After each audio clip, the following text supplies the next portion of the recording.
to me is that it's a drive for all of us who are citizens to exercise our responsibility as citizens to act together.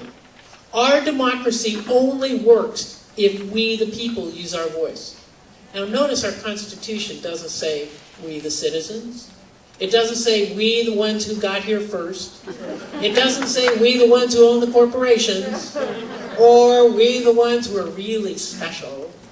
What it says is we, the people. We need all of the people at the table using their voices to solve this problem. This is a big problem. It will not be done in a partisan way. It cannot be done in a partisan way. We need Republicans and Democrats working together to solve this problem. Now, some of you may have heard the news from D.C. that that's a little tough to accomplish. But I'm telling you, significant progress has been made, partially because of Senator Rubio's willingness to engage this tough issue.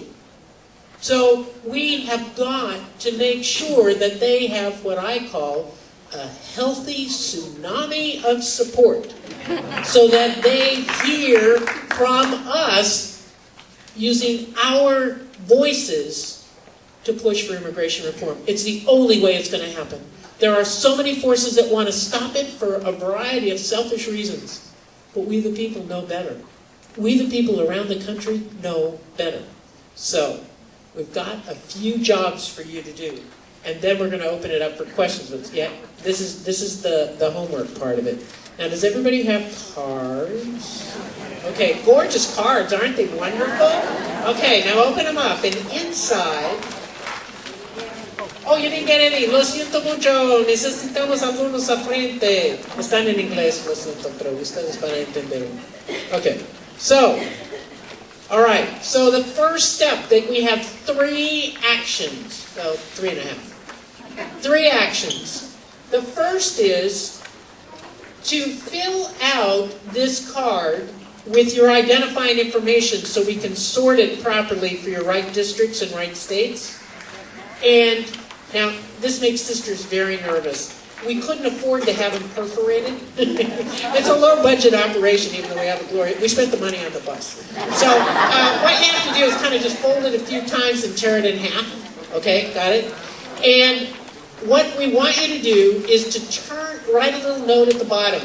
Vote for immigration reform now, or I care about immigration reform now, and sign your name. We want something personal. And then what we're doing is we're collecting them, because when we get back to D.C. after 3 weeks, it's going to be just before we think the Senate is going to have their big vote. And so just before that, we want to take piles and piles of these cards into the Senate offices to show we, the people, from across the United States, being in favor of immigration reform. Okay? So this is, and if you don't get it to us tonight, you can't put a stamp on it and mail it to us, and we'll make sure it gets in there.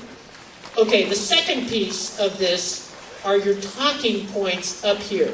These are the basic information that you need to know when you talk to folks like my brother Jim. Now, every family has someone like their brother Jim. And sometimes it's easier to do the Safeway grocery store missionary work than to talk to a brother Jim, right? So, but these give you what the key points are for comprehensive, common sense immigration reform. This is not rocket science. It's high politics, but not rocket science. We know that families should be united. We should protect the rights of immigrant workers. We should speed up the process for those who are already approved. We should acknowledge that our borders are basically secure after spending over $100 billion on it, and that there are a couple of minor changes in the bill that would improve it.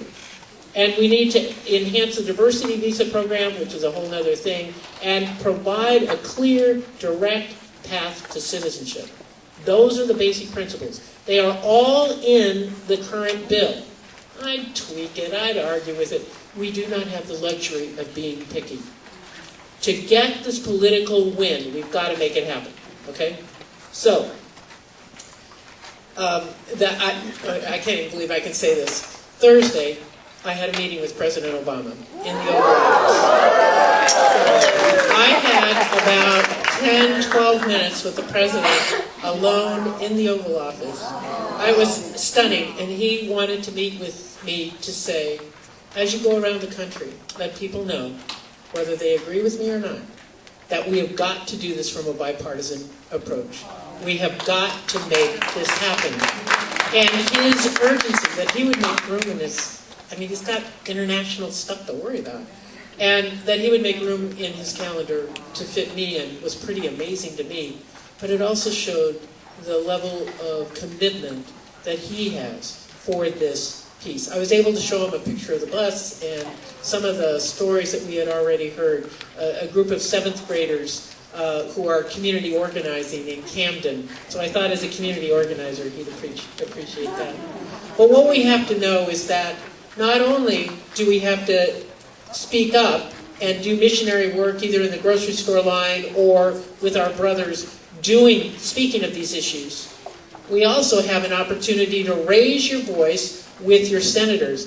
And this is kind of fun, because if you have a smartphone, a semi-smartphone, something that will take a text, what you do is you text to the number, and it's on here so you can remember, it's a small green print, 877-877, and in the message, you put in nuns, N-U-N-S. Oh, en español tú puedes escribir hermanas, okay? So what happens then, you get a text back, and, okay, where's the directions? It's this little green line on our bus. You have to have bifocals to see it. Okay. But what happens is, you get a text back, you put in your zip code and your email to verify that you're not spam, and then you will get a text with a phone number that you can just punch in and it calls, and you get my voice, a lovely voice, giving you directions to say your name, where you live, and that you're for comprehensive immigration reform now, and then we'll put you through to your senator. Isn't that cool? Because we know that every time a person calls, it counts like 10 emails. And we have got to impress them with the amount of calls, because the negative campaign is so strong. We, the people, need to show there's another point of view. And lastly, okay, so 877-877, put in nuns. That's the deal, okay? Lastly, we have a little routine. Diane just joined us, so I don't know, you ready to give it a try all on your own? Okay, sisters, come on up. Okay, this is a participative sport. We will demonstrate it first. But it's somebody called it jazz hands. But anyway, so here's the message. Here's the message.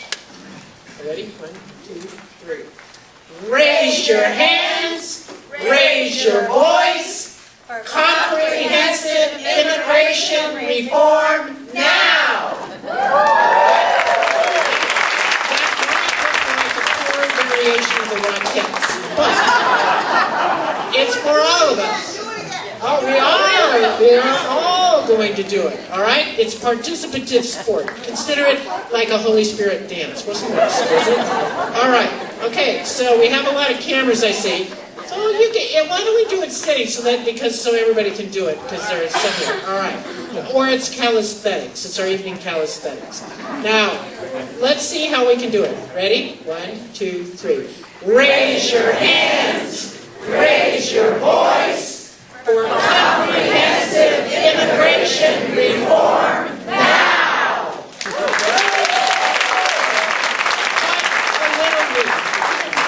Now, what we've been told is, if you do it 3 times, you're going to remember it. So we have 2 more times to do it. Okay? You ready? Okay. Raise your hands, raise your voice, for comprehensive immigration reform now! One more time, really loud. We can do it. Si se puede, si se puede. Raise your hands, raise your voice, for comprehensive immigration reform now! Excellent. Fabulosísima. Excelente. Thank you, thank you, thank you. All right, so you're ready? You know to use your voice, to call, to talk to people, to live.